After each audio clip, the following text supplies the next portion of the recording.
State Auditor Grant Parks, thank you so much for making time for us. Welcome. So first, every year, you flag certain high-risk issues, departments, programs that are having challenges in California state government. One big issue is this late financial reporting. What is that, and why is this so critical that it be figured out? Well, I think accurate and timely financial reporting is really a hallmark of good government. It's sort of a baseline of what I think California citizens expect California government to achieve. If you can't present how California government is spending taxpayer dollars, doing so on time and doing it accurately, then there's a problem. And things need to get changed so that information is provided to the citizens and the government. Providing accurate financial statements is just core to what government is, and we've had a run of roughly 8 years now where our state financial statements have been late. We've had several years where our audit opinions on those statements have been qualified in certain component units. And so it's really an opportunity for us as a state, not just my office, but the Controller's Office, Department of Finance, and several big departments that play a role in bringing the state's financials together to take a hard look at how we're doing things. And one of the great things about our state high-risk program is it's an opportunity to do a deep dive into how the process is working, how it's not working. You know, so often we get so used to our day-to-day jobs doing the same thing over and over again. The state high-risk program is really an opportunity to come in, look at what's working, look at what's not, and hopefully provide helpful recommendations so state departments can improve, because we all want timely and accurate financial statements. Yeah, well, with this, I mean, essentially this document that provides an update on the state's financial health with it being delayed, can you say right now if it's up to date, or are you essentially still waiting on this information? Well, things have been getting progressively better. When I first started as state auditor in 2023, we were late as a state by almost a year in issuing our financial statements. And I was thinking, okay, first year, this is a significant problem. Let me get a lay of the land and see what's going on. Fast forward to the next year, we didn't do much better. I think we closed the timeline by roughly 2 weeks. So still roughly a year late. And so that really got me to the spot of, you know what, we really need the state high-risk authority that we have in our office to really do a deep dive to figure out what's going on, what's causing these problems, and more importantly, what are some suggestions on how to fix it. We've continued to make progress. I have a lot of good things to say about some of the things the controller has been doing. I have, a lot of good things to say about what my own staff have been doing in terms of re-engineering how we do our work. Fundamentally, it's a team effort here in California, even though there's somewhat perhaps of an adversarial relationship with the auditor doing the audit work and the departments on the other side trying to justify their transactions. At the end of the day, we're all working towards the same goal, which is having timely and accurate financial statements that everybody can have faith in. Yeah, you mentioned your office, you mentioned the state controller, but I didn't hear you mention the Governor's Department of Finance. Department of Finance also. Okay, yeah, okay, sorry. okay. No, I just wanted to make sure I'm not missing anything. Thank you for bringing that up, because when I first started embarking on the thought process of developing the state high-risk program for the Act for Audit, I had discussions with the SEO, I had discussions with finance. One of my discussions was with Director Steppenshaw. I said, hey, I'm thinking about doing this audit, I think it can add value. And one of the recommendations from Director Steppenshaw was, Grant, I understand why you want to do it. We all agree that late financial reporting is a problem, but to make this even more worthwhile, you should include your own office in the review. And I said, you know what, Director Steppenshaw, that's a great idea. And so because of that, my office is included, which is why I hired KPMG, because normally I'd be doing this kind of work myself. And I have to tell you, our financial team has gained immeasurable benefit from having KPMG basically do a wall-to-wall review of how we do our financial audit work, how we plan it, how we execute it, how we staff it.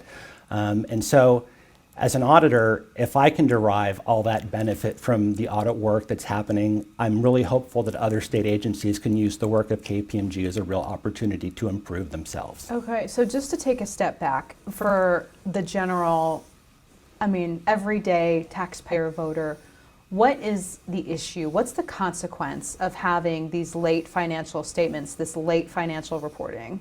It's primarily an accountability problem, but also, it might be difficult for the state, for example, to sell bonds, to issue bonds, if you don't have timely financial statements that people who may want to purchase those bonds to understand how the state is doing financially. Another key reason why the state's financial statements are so important is it's a part of the statewide single audit. The state's financial statements are combined with other audits of federal programs that go to the federal government. The federal government's not going to want to give us money if we're not auditing their federal programs and sharing with them how we're spending their federal dollars. And so getting that information timely to the federal government is critically important. Aside from the late financial reporting situation, your high risk assessment that comes out annually, that also flagged, the state's use of COVID-19 money, CalFresh, just generally from that high risk area. Have there been improvements since you issued that in December? So we do the assessment. I don't really know if things have improved until we actually do the audit. So it's assessment first, it gets on the high risk list, and once it's on the high risk list, to the extent I have the audit resources to work on it, then I can do an audit and dig deeper and find out where we are. So what we saw in last December when we issued the high risk list was really us itemizing what we see right now as risky, but in terms of coming up with tangible solutions to fix those issues, that's where the audit comes in. And so getting on the high risk list is really part one of a two-part process. Okay, so then the next update would be when exactly? So we do our updates of the high risk list every 2 years. Okay. But once items are on the high risk list, and to the extent I have the resources, I can self-initiate audits whenever I like to figure out what's going on. So KPMG did this audit of the financial statements that was on our high risk list. We currently have a high-risk audit in progress on the state's water infrastructure and what that means in terms of maintaining that infrastructure, what it means to the risk of residents that may live downstream of some of these dams, for example. We all remember what happened or almost happened with Lake Oroville. We have higher risk audit underway right now on the Medi-Cal program, which is also on our high risk list, and so that will be issued later this year. And so work is happening in our office beyond just classifying things as high risk, but actually doing audits to try and figure out how do we improve some of these programs. I noticed, you mentioned KPMG, which is a consulting firm for folks who aren't familiar. And an accounting firm. And an accounting firm. And is that with the demand, I guess, that your office has at this point, is it typical that an accounting firm comes in and helps, or is this something new that because you have a lot of work to do? It's new. My strong preference is that my office do this work. We're out at these departments all the time. We have a history with a lot of these issues. And quite frankly, it was our ideas to put them on the high risk list. So who better than us to know why we consider them high risk, and who better than us to go out and audit and figure out, was our risk, do these risks still exist? And if so, how do we make recommendations to improve them? But staffing is a concern, and so I would always love to have more staff to do more high-risk audits. It's always a juggling act between how much work the legislature wants to give us through the Joint Legislative Audit Committee, and then how much do I have left over to do either state high-risk work, but also the legislature is always adding us to various laws and statutes that require us to do work too. And so on the one hand, it's great to be in high demand. But on the other hand, gosh, I would love to have more resources to meet some of that demand. Well, in this moment of waste, fraud, abuse, and an microscope really on the use of taxpayer money generally, how big is your office to take on this task that a lot of people are now interested in? Well, we have roughly 200 people. Not all of them are auditors, roughly 150-ish. We have a budget of about $50 million, which sounds like it's a lot, but in terms of state government, it's really not that large. And so ultimately, at the end of the day, I do what I can with the resources that I have, and it's fundamentally up to the legislature and the governor to decide, how much work, how much bandwidth do we want from the state auditor's office. I noticed, I know with the high risk list, those are outstanding issues that still need to be figured out. You have a whole other list of recommendations that you've made on other state entities, non-state entities, some of which haven't been implemented. And these are recommendations that your office has made years ago. I mean, do you feel like your office is being taken seriously by our state's government? So I can only speak for the time that I've been here as state auditor, and one of the things that I really impress upon my staff is when we're doing this audit work, don't talk past departments, talk with departments, work with departments. The fastest way to change is to work with the departments you're auditing to come up with tangible and implementable recommendations that improve state government. No one's going to implement a recommendation if they don't think that they have a fair shot at actually implementing it in the first place. And so we go to great pains to talk and talk and talk with those that we audit. So we come up with the best recommendations we can, but I think we're also humble enough to believe that we don't necessarily have all the answers every time, and different people have different solutions, that there's more than one way to skin a cat, so to speak, on solving the state's problems. And so we're really just looking to be a resource to people.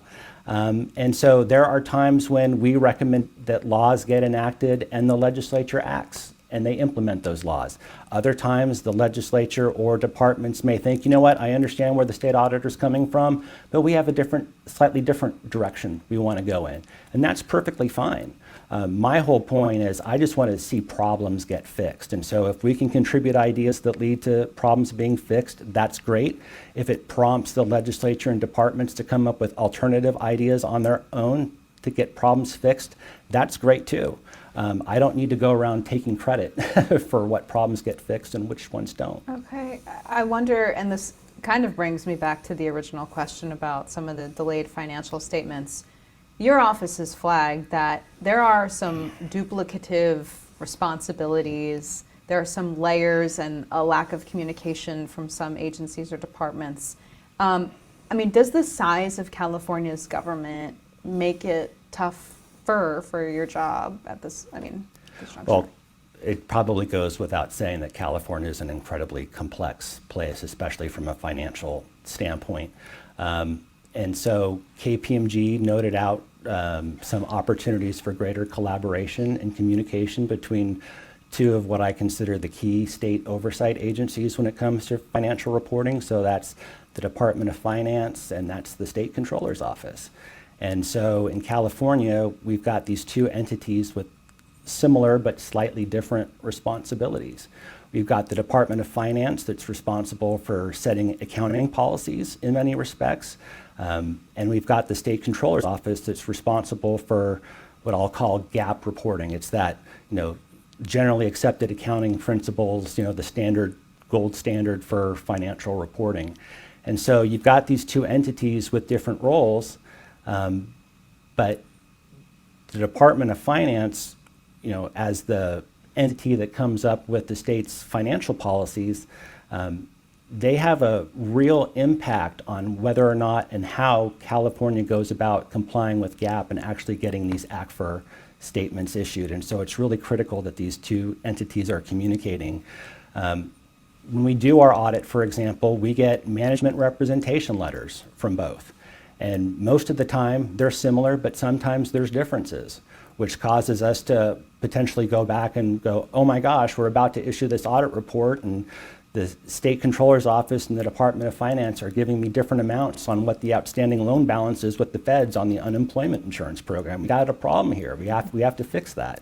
There are other instances where, we wonder, well, who's really driving the ship here on creating the state's financial statements? Is it the Department of Finance that sets the policies, or is it the Controller's Office that's ultimately responsible for GAAP reporting?